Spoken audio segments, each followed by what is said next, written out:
स्वच्छ गंगा अभियान के बारे में और विपक्षी दलों द्वारा जो भी इनके ऊपर आरोप लगाए गए हैं, उनके ऊपर हम शिष्टाचार भेंट करेंगे। सर, जब हमने हर की पौड़ी की साइड में ग्राउंड रिपोर्टिंग करी थी, तो हमें वहाँ से पता लगा कि रेलवे स्टेशन से जो टैक्सी वाले हैं, वो 100-150 रुपए के अंदर या जो भी वाजिब दर होता है, उसमें वो हर की पौड़ी तक ले जाते हैं पैसेंजर्स को। पर जब हर की पौड़ी से जब उनको वापस अपना पैसेंजर लेके आना होता है, तो जो वहाँ पे ऑटो स्टैंड या साइकिल स्टैंड पे जो प्रधान बनाए गए हैं, वो उनके ऊपर प्रेशराइज़ करते हैं कि नहीं, तुम्हें पूरा ऑटो भर के जाना पड़ेगा, अदरवाइज़ इससे मिनिमम 500 रुपए चार्ज करो। चाहे दूर की जो जनता है, जब वो न्यूज़ देखती है कुंभ का मेला का दर्शन करना हो, तो जब भी हम न्यूज़ देखते हैं इसके बारे में, तो हमें ये भी न्यूज़ सामने निकल कर आती है कि जो माइनॉरिटीज़ हैं, वो हिंदू देवी-देवताओं के नाम पर दुकानें खोलती हैं।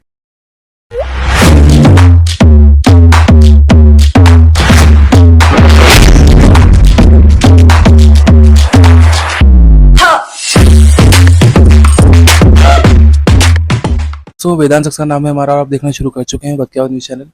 दोस्तों, आज वक्त की आवाज़ न्यूज़ चैनल का जो पॉलिटिकल सेगमेंट है, आज हमारे शो पर स्वयं उपस्थित हैं उत्तराखंड सरकार में पूर्व मंत्री रहे, शिक्षा मंत्री और शहरी विकास मंत्री, यहाँ तक कि कैबिनेट मंत्री का दर्जा प्राप्त कर चुके हैं मदन कौशिक जी। आज हम मदन कौशिक जी सर से बात करेंगे कि यहाँ के स्थानीय मुद्दों के बारे में, स्वच्छ गंगा अभियान के बारे में और विपक्षी दलों द्वारा जो भी इनके ऊपर आरोप लगाए गए हैं, उनके ऊपर हम शिष्टाचार भेंट करेंगे। चलिए, नमस्कार सर, कैसे हैं आप? जी सर, सबसे पहले तो मैं आपको समस्त मीडिया परिवार की ओर से बहुत बहुत बधाई देना चाहूँगा कि आप फिर से एक बार विधायक चुनकर हरिद्वार में आए हैं। 3 वर्ष हो गए चुनाव को।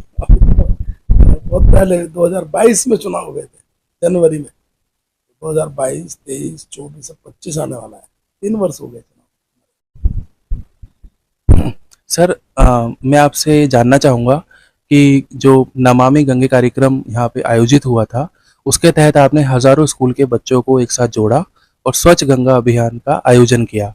इसके लिए आपको स्वयं नरेंद्र मोदी जी ने आपको शुभकामनाएँ दी और एक पत्र भी आपको भेजा था और उसमें आपको शुभकामनाएँ भेंट करी थी। आपको इस तरह के जो कार्यक्रम होते हैं जिसमें युवा को एक मोटिवेशन दिया जाता है, उसमें आपकी रुचि काफ़ी देखी जाती है। आपको ये प्रेरणा कहाँ से मिलती है? ये गंगा माँ के प्रति सत्य भाव, एक अविरलता, स्वच्छता ये रहता है। अविरल गंगा के लिए काफ़ी आंदोलन पहले मदन मोहन मालवीय जी ने शुरू किया। बाद में अविरल गंगा इस रूप में है। इसकी स्वच्छता के लिए गोमुख से लेकर और हमारे राज्य की सीमा तक, इधर हम जाएंगे तो बद्रीनाथ से लगाकर राज्य की सीमा तक, तो गंगा है, गंगा के प्रति सबके मन में एक भाव रहना चाहिए। तो उसको इस प्रकार प्रेरणा मिले, ऐसा कार्यक्रम भारत सरकार के माध्यम से हरिद्वार में होता है। बड़ा कार्यक्रम होता है जिसमें बहुत भारी संख्या में लोग भाग लेते हैं और एक गंगा की स्वच्छता के लिए सबसे आह्वान किया जाता है। हरिद्वार में गंगा की स्वच्छता के लिए यहाँ की जो गंगा सभा है, आरती से पहले वो भी प्रतिज्ञा कराती है। यहाँ बहुत बड़ी मात्रा में घाट है, घाट पर भी स्वच्छता रहे इसके लिए एक समिति मोहल्ला बनी हुई है, वो भी इसका ध्यान रखती है। सभी घाटों पर आरती की व्यवस्था हो, ऐसी भी एक योजना आगे चल के पूरी करने की है, लेकिन अभी तक कई घाटों पर यह आरती की व्यवस्था मोहल्ला समिति करती है। तो गंगा के प्रति मन में भाव स्वच्छता का लेकर सारे देश में जागृत हो। गंगा में जाएं, साबुन से नहाएं, कपड़े वहाँ नहीं छोड़ें, गंगा के अंदर गंदगी ना करें, कुछ सामान ना फेंके। ये सारा एक जागरूक करने का काम अनेक सामाजिक संगठन भी करते हैं, राजनीतिक संगठन भी करते हैं, सरकार भी करती है, तो सभी लोग मिलकर।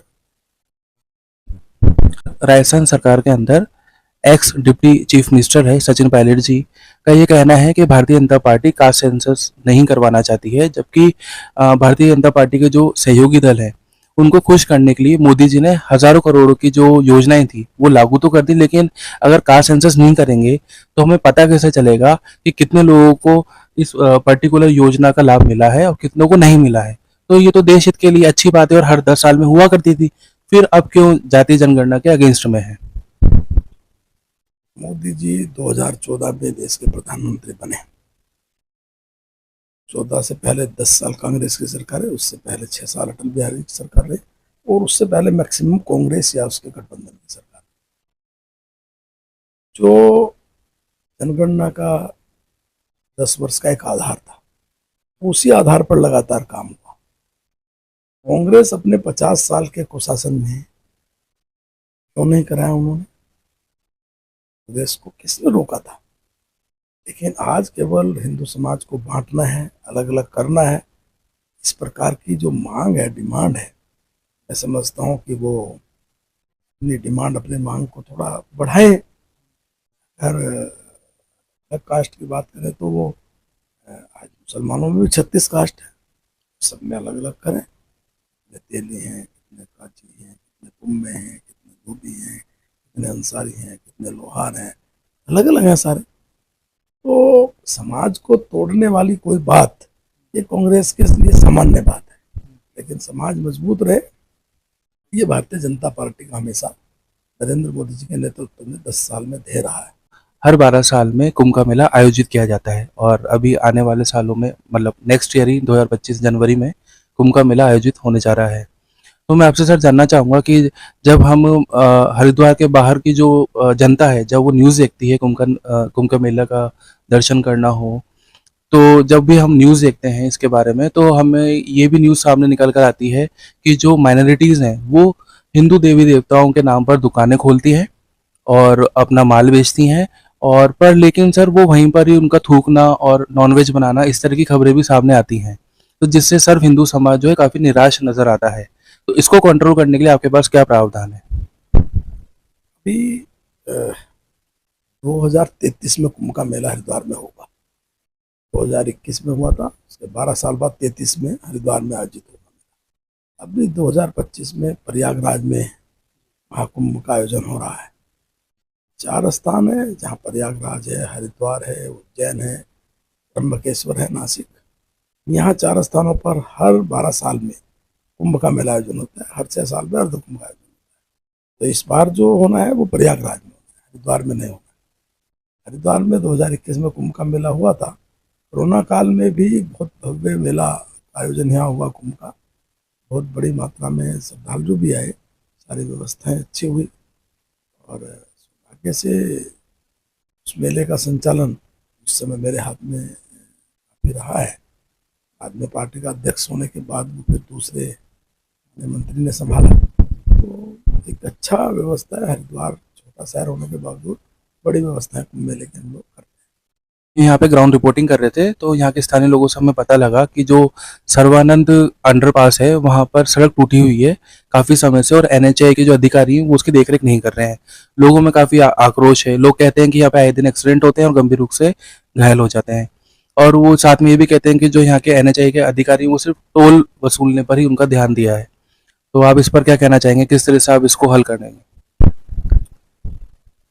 हरिद्वार में एक बड़ा एलिवेटेड का जो काम था उस क्षेत्र में, जहाँ आपने बताया, वो पूरा हुआ है। नितिन गडकरी जी ने अभी आए थे, उसका उन्होंने लोकार्पण किया।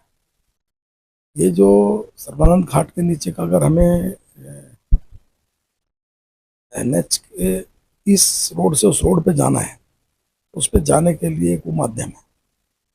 एनएच वालों ने पहले वो खोला नहीं जा रहा था, लेकिन बाद में बातचीत करके उन्होंने खोला है। अब उस पे जब वाहन जाते हैं तो थोड़ा संकरा भी है और सड़क भी ठीक नहीं है।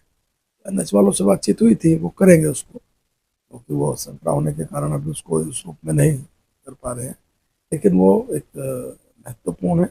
अगर हम इस तरफ से उस तरफ जाना चाहते एक सवाल बस मेरा जो हाड़ौती एरिया है उससे रिलेटेड है कि सर मैं कोटा बूंदी लोकसभा क्षेत्र से आता हूं और वहां के लोकसभा सांसद माननीय लोकसभा अध्यक्ष ओम बिरला जी हैं।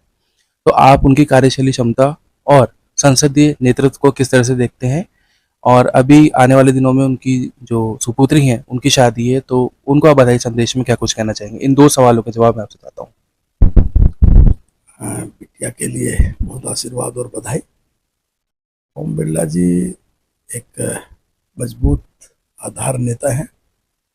क्षेत्र के लिए हमेशा सक्रिय रहते हैं, काम करते हैं और उनके साथ राज्य चुनाव में भी हम लोग इकट्ठे रहे हैं। अनेक बार लोकसभा अध्यक्ष बनने के बाद जब उनका आगमन हुआ, मिलने का अवसर भी मिला, अनेक बार बातचीत बैठकर हुई। तो एक जनप्रतिनिधि कैसा होना चाहिए, किस प्रकार काम करना चाहिए, क्षेत्र के लिए किस प्रकार समस्याओं का समाधान करना चाहिए, ये लोकसभा अध्यक्ष जी अपने क्षेत्र में धरातल पर उतार कर दिखाते हैं।